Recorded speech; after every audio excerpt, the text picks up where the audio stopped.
बिस्मिल्लाहिर्रहमानिर्रहीम। वहुवल्लज़ी अर्सलर्रियाह बुश्रन बैना यदै रहमती व अंज़लना मिनस्समाइ माअन तहूरा।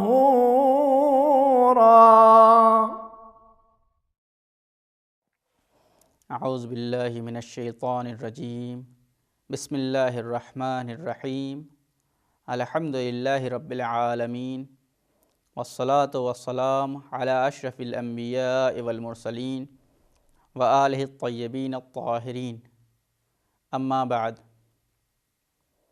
मेरे प्यारे दोस्तों, मैं सैयद दाश ज़ैदी एक बार फिर आपके समक्ष हाज़िर हूँ। आप सबको मेरा प्यार भरा सलाम। प्रिय दर्शकों, जैसा कि आप जानते हैं कि हम अपने इस कार्यक्रम में अहकाम के बारे में बातचीत कर रहे हैं। हमारी ये बातचीत अहकाम के आरंभिक मसलों से शुरू होकर नजासात के भाग तक पहुंची थी, और ये भाग हमने शुरू किया था जिसमें हमने पेशाब पाखाना, मुर्दार, मनी या वीर्य, इन सब के बारे में बातचीत की। ये बातचीत होते होते हमारी यहाँ तक पहुँची थी कि हम खून और उससे संबंधित मसलों के बारे में बातचीत कर रहे थे। हमने उस प्रोग्राम में कौन सा खून नजिस होता है, कौन सा खून पाक होता है, और जैसे कि अंडे के अंदर निकलने वाले खून का क्या आदेश है, इस प्रकार की बातों को बयान किया और उससे संबंधित मसलों को आपके सामने पेश किया। इसी में हम आगे बढ़ेंगे। अब कुछ और मसाइल आपके सामने पेश करेंगे। एक मसला जो और है इसी विषय से संबंधित, वो ये है कि कभी कभी ऐसा होता है कि चोट लग जाने के कारण या उंगली वगैरह दब जाने के कारण या शरीर के कोई और हिस्से के दब जाने के कारण कभी कभी ऐसा होता है कि हमारे नाखूनों या खाल के नीचे खून जमा हो जाता है, खून एकत्र हो जाता है। वो खून बहता नहीं है, खुद नाखून के लिए जम गया है।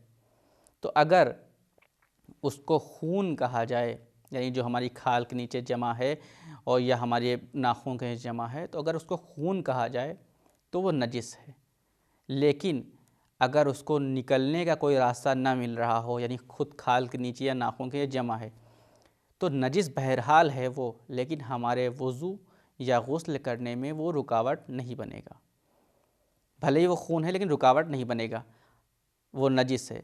लेकिन हाँ, अगर उसको खून ना कहा जाए, वो हमारी उंगली दब गई, कुछ दिखाई दे रहा है लेकिन उसको खून नहीं कहा जा रहा है, मतलब पीले रंग का या स्याह रंग का कोई धब्बा सा पड़ गया है, तो अगर उसको खून ना कहा जाए तो वो नजिस भी नहीं होगा। नजिस होने के लिए शर्त ये है कि उसको खून कहा जाए। इसी में कुछ ऐसी चीज़ें जिनको हम कभी कभी होता है हम देखते हैं खून जैसी चीज़ें, लेकिन कुछ मसले ऐसे हैं जहाँ पर वो नजिस नहीं कहा जाएगा। वो उसमें क्या है, जैसे कभी कभी ऐसा होता है कि हम किसी लिबास पे, किसी कपड़े पे या किसी और चीज़ पर, बिस्तर वगैरह पर या किसी चीज़ पर हम एक लाल रंग की चीज़ देखते हैं। अब हमको ये नहीं पता है कि ये खून है या लाल इंक है या कोई और चीज़ है, रंग है, क्या है।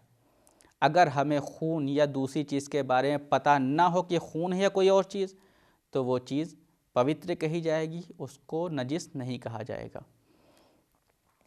लेकिन उसके बाद मसला आता है, ये मसला शायद उन देशों में जहाँ मच्छर ज़्यादा होते हैं ज़्यादा पेश आता हो। वो ये होता है कि कभी कभी हम सोकर उठे सुबह या ऐसे ही हम देखते हैं अपने कपड़े के ऊपर लाल लाल लाल चीज़ देखते हैं। तो इसके बारे में क्या है, जो खून लगा हुआ है हमारे कपड़े पर, ये पाक है या नजिस है? अगर नजिस है तो उसको धुलना पड़ेगा या नहीं पड़ेगा, या उसके अंदर नमाज़ पढ़ सकते हैं या नहीं पढ़ सकते हैं, इस प्रकार के जो मसाइल पेश आएंगे। तो कहा यह गया है कि अगर कोई खून इंसान अपने कपड़े पर देखे जिसके बारे में उसको शक हो, संदेह हो इस बात का कि पता नहीं ये जो खून लगा हुआ है ये खून जहिंदा रखने वाले जानवर का है या नहीं है, यानी जो खून दिखाई दे रहा है उसको नहीं पता है, पता नहीं ये खून मेरा अपना है या मच्छर का है। अगर इस बारे में संदेह हो तो उसे उस मच्छर का खून कहा जाएगा और वो खून पवित्र होगा, क्योंकि खून मच्छर के अंदर खून जहिंदा नहीं होता है। इसी में एक मसला और बात है और भी आता है, वो ये कि कभी खून ऐसा होता है, खून दिखाई देता है लेकिन जिस चीज़ का खून है हमें इस चीज़ के बारे में शक है कि जिस जानवर का ये खून है उसके अंदर खून जहिंदा पाया जाता है या नहीं पाया जाता है। तो अगर खुद उस जानवर के जहिंदा होने या जहिंदा ना होने के बारे में संदेह हो तो उसका खून भी पवित्र कहा जाएगा। उसके बाद एक मसला जो आता है वो ये है कि कभी कभी ऐसा होता है हमारे घाव हो जाता है, ज़ख्म हो जाता है, तो उसके बाद जब घाव या ज़ख्म ठीक होने लगता है तो उसके आसपास पीलापन या लालपन पानी सा निकलता है, तो उसके बारे में क्या आदेश है? तो कहा यह गया वो लाली या वो पीलापन जो निकलता है उसको खून नहीं कहा जाएगा बल्कि उसको मवाद या पीप कहा जाएगा, और ये चीज़ इंसान को नजिस नहीं करेगी और खून के आदेश में नहीं होगी, यानी वो पवित्र है। तो ये खून से संबंधित मसले थे जो हमने आपके सामने बयान किए। उसके बाद जैसा कि हमने आपको बताया था कि नजासात जो होती हैं, अपवित्रताएं जो होती हैं 11 प्रकार की होती हैं। उसमें खून के बाद जिस चीज़ का नंबर आता है वो है शराब। शराब एक ऐसी चीज़ है जिसको इस्लाम ने जिसकी बहुत निंदा की है, और बाज़ हदीसों में ये है कि अगर कोई इंसान शराब पिए, अगर शराब का एक कतरा भी पीता है तो उसके ऊपर जन्नत की खुशबू तक हराम है। तो शराब के बारे में इस्लाम की बहुत निंदा है। उससे संबंधित कुछ मसले हम आपके सामने यहाँ पर बयान कर रहे हैं। सबसे पहली चीज़ जो आती है वो ये है कि हर वो चीज़ जो इंसान को मस्त कर दे, हर वो चीज़ जो इंसान को मस्त करे और बहने वाली हो, वो चीज़ नजिस है। बहने वाली हो क्या मतलब? यानी जिस समय वो बनाई जाती है उसी टाइम उसकी प्रकृति ही बहने वाली हो। हाँ, अगर बाद में उसको किसी माध्यम से जमा भी दिया जाए तब भी उसको नजिस ही कहा जाएगा। जैसे कि अगर शराब को फ्रीज़र में रख के जमा दिया जाए तो भले इस टाइम ये जमी हुई है, लेकिन चूँकि इसकी प्रकृति बहने वाली है लिहाजा उसको नजिस कहा जाएगा। लेकिन वो चीज़ें जो मस्त करने वाली हैं, नशीली हैं, लेकिन जमने वाली नहीं, यानी बहने वाली नहीं हैं, जैसे कि अफ़ीम, जैसे कि चरस, गांजा, इस प्रकार की जो चीज़ें होती हैं उनको नजिस नहीं कहा जाएगा। क्यों? क्योंकि ये बहने वाली नहीं हैं। नजासत के लिए वो चीज़ें जो मस्त करने वाली हों या इंसान को नशीले पदार्थ जिसे कहते हैं वो हैं, उनके लिए, उनकी नजासत के लिए शर्त ये है कि वो बहने वाली हों।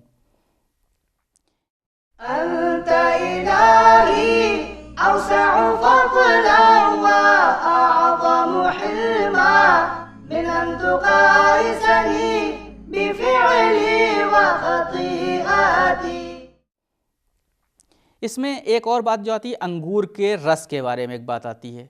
इसके बारे में हमारे पास बहुत मसले आते हैं, बहुत लोग पूछते हैं कि अंगूर के रस के बारे में क्या ईश्वर का आदेश है, क्या हमारे मसले हैं, शरीयत ने क्या बयान किया है। उसमें कहा यह गया अगर अंगूर के रस को किसी बर्तन में रख के उबाल दिया जाए, अगर उबाला गया है, उबाले जाने के बाद वो नशीला हो जाए तो वो नजिस है और उसका खाना पीना हराम है उबलने के बाद। और लेकिन अगर अंगूर के रस को उबाला गया, उबाला जाने के बाद वो नशीला नहीं होता है, तो अगर नशीला नहीं होता है तो उसको खाना सही नहीं है। भले ही वो नजिस नहीं है लेकिन हमारी शरीयत ये कहती है उसको खाना सही नहीं है, बल्कि उससे परहेज़ करना चाहिए, उससे बचना चाहिए, उसको खाना नहीं चाहिए। इसमें एक और चीज़ जो आती है वो ये इसी से संबंधित लोग हमसे पूछते हैं कि चूँकि शराब जो होती है अंगूर से बनती है, अंगूर को जो उबाला जाए तो उसका रस नशीला हो जाता है, या किशमिश से बनती है, नशीला हो जाता है तो वो नजिस है। तो उस किशमिश या खजूर के बारे में क्या आदेश है जो कभी कभी हम अपनी डिशों में देखते हैं, खाने में देखते हैं कि खाने के साथ पकाया जाता है। जैसे चावल में किशमिश डाल के चावल बनाए जाते हैं या खजूर डाल के चावल बनाए जाते हैं। तो क्या इस खाने में जो खजूर और किशमिश डाल दी गई है और उबल गया है वो चावल, तो क्या ये चावल नजिस है या नहीं? तो हमारे उलमा ये कहते हैं कि ये चावल नजिस नहीं है, बल्कि उसको खाया जा सकता है। तो ये वो चीज़ें थीं जो हमारी शराब और नशीली चीज़ों से वो मसाइल थे जो संबंधित थे, जो हमने आपके सामने बयान किया। उसके बाद जो मसाइल आते हैं अपवित्रताओं में, उसमें एक अपवित्र चीज़ जो है वो है काफिर। यानी काफिर इंसान जो है वो अपवित्र है और दूसरी चीज़ों को अपवित्र और नजिस कर सकता है। काफिर के बारे में किसको काफिर कहा जाता है, यहाँ पर सबसे बड़ा जो मसला आता है कि किसी को भी काफिर कह दिया जाए, ये कहना आसान होता है, लेकिन हमारी शरीयत किसको कहती है काफिर? हमारी शरीयत की दृष्टि में कौन इंसान काफिर है?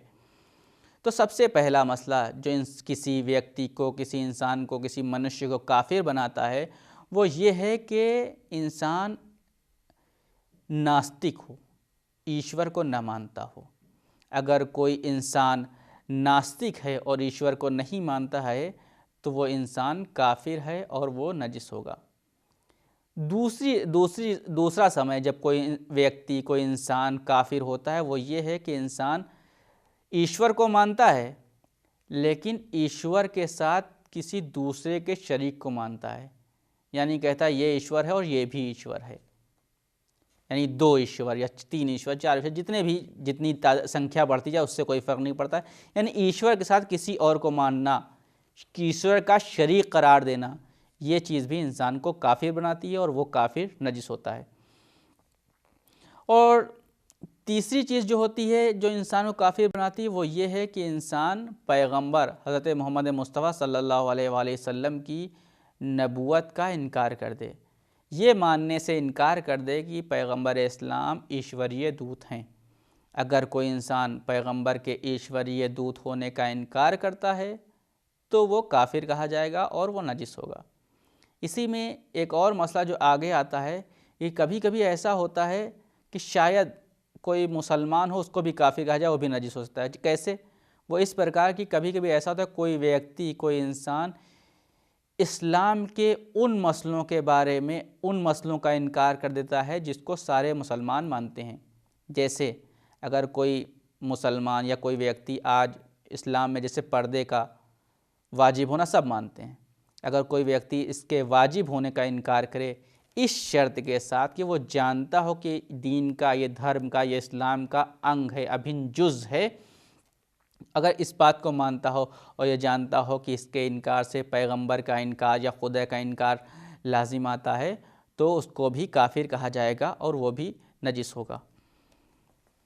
और एक और चीज़ जो किसी इंसान को काफिर बनाती है वो ये है कि इंसान अहले बैत अलैहिमुस्सलाम को या पैगंबर इस्लाम को बुरा भला कहता हो। अगर कोई व्यक्ति ईश्वर न करे अहले बैत या पैगंबर इस्लाम को बुरा भला कहता है तो वो भी काफिर है और उसके ऊपर भी नजिस होने के आदेश लागू होंगे और हर वो आदेश जो एक नजासत के लिए होते हैं वो इसके ऊपर भी लागू होंगे। इसमें जब हमने बता दिया आपको ये चीज़ कि कौन इंसान किस किस प्रकार से काफिर होता है और काफिर होने के बाद नजिस होता है, तो उसके जब कोई इंसान काफिर है तो उसके अंदर क्या चीज़ नजिस है? क्या उसकी आत्मा नजिस है, उसका शरीर नजिस है, उसके कपड़े, क्या चीज़ आखिर उसके अंदर नजिस है? तो हमारे फ़ुक़हा ये कहते हैं कि एक काफिर इंसान का पूरा शरीर, शरीर के सारे अंग, यहाँ तक के बाल, नाखून और वो चीज़ें भी जिनके अंदर आत्मा प्रवाहित नहीं होती है वो भी नजिस हैं। और इसी प्रकार इसमें वो भी आते हैं वो मुसलमान जो शिया नहीं हैं या शिया हैं लेकिन 12 इमामों को नहीं मानते हैं, जैसे 4 इमामों के मानने वाले शिया या 7 इमामों के मानने वाले शिया, इनके बारे में क्या आदेश है? तो फ़ुक़हा ये कहते हैं कि अगर कोई शिया नहीं है या 12 इमामों को मानने वाला शिया नहीं है तो अगर वो शियों को यानी शिया के इमामों को गाली न देता हो, बुरा भला न कहता हो तो वो नजिस नहीं है। अगर गाली देता हो, बुरा भला कहता हो, चाहे किसी एक इमाम को भी ईश्वर न करे ऐसा करता हो, तो वो काफिर कहा जाएगा और उसके ऊपर नजासत के आदेश लागू होंगे। एक कभी कभी ऐसा होता है कि हम किसी व्यक्ति के बारे में नहीं जानते हैं कि ये व्यक्ति जो हमारे सामने है वो मुसलमान है या नहीं है, तो उसके बारे में हमारे फ़ुक़हा ये कहते हैं कि किसी व्यक्ति के बारे में पता ना हो कि वो मुसलमान है या नहीं, तो उसको नजिस नहीं कहा जाएगा, वो नजिस नहीं होगा। लेकिन इसमें एक बात ध्यान रखी जाएगी, वो ये है कि उसके ऊपर एक मुसलमान के सारे आदेश लागू नहीं होंगे। भले ही उसको नजिस नहीं कहा गया है, लेकिन सारे आदेश लागू नहीं होंगे। सारे आदेश लागू ना होने का क्या मतलब है? मतलब ये है कि वो व्यक्ति जिसके बारे में हमको पता नहीं है कि मुसलमान है या नहीं है, वो किसी मुसलमान लड़की से शादी नहीं कर सकता, उसके ऊपर ये इस्लामी आदेश लागू नहीं होगा। या अगर मर गया है तो उसको इस्लामी कब्रिस्तान में दफन नहीं किया जा सकता है। यानी ये भले ही नजिस नहीं है, लेकिन इसके ऊपर ये कानून लागू नहीं होंगे। सारे कानूनों के आधार पर वो मुसलमान नहीं कहा जाएगा। इसके बाद कुछ और मसाइल हैं जो हम आपको अपने अगले प्रोग्राम में बताएंगे। तब तक के लिए वस्सलामु अलैकुम वरहमतुल्लाहि वबरकातुहू। अल्लाहुम्मा अम्ला क़ुलूबना बिल-इल्म वल-मअरिफ़ा वतहहिर बुतूनना मिनल हराम वश-शुबहा वक्फ़ुफ़ ऐदियना अनिज़-ज़ुल्म वस-सरक़ा वग़्ज़ुज़ अब्सारना अनिल फ़ुजूर वल-ख़ियानह वस्दुद अस्माअना अनिल लग़्व वल-ग़ीबह बिरहमतिक या अरहमर राहिमीन।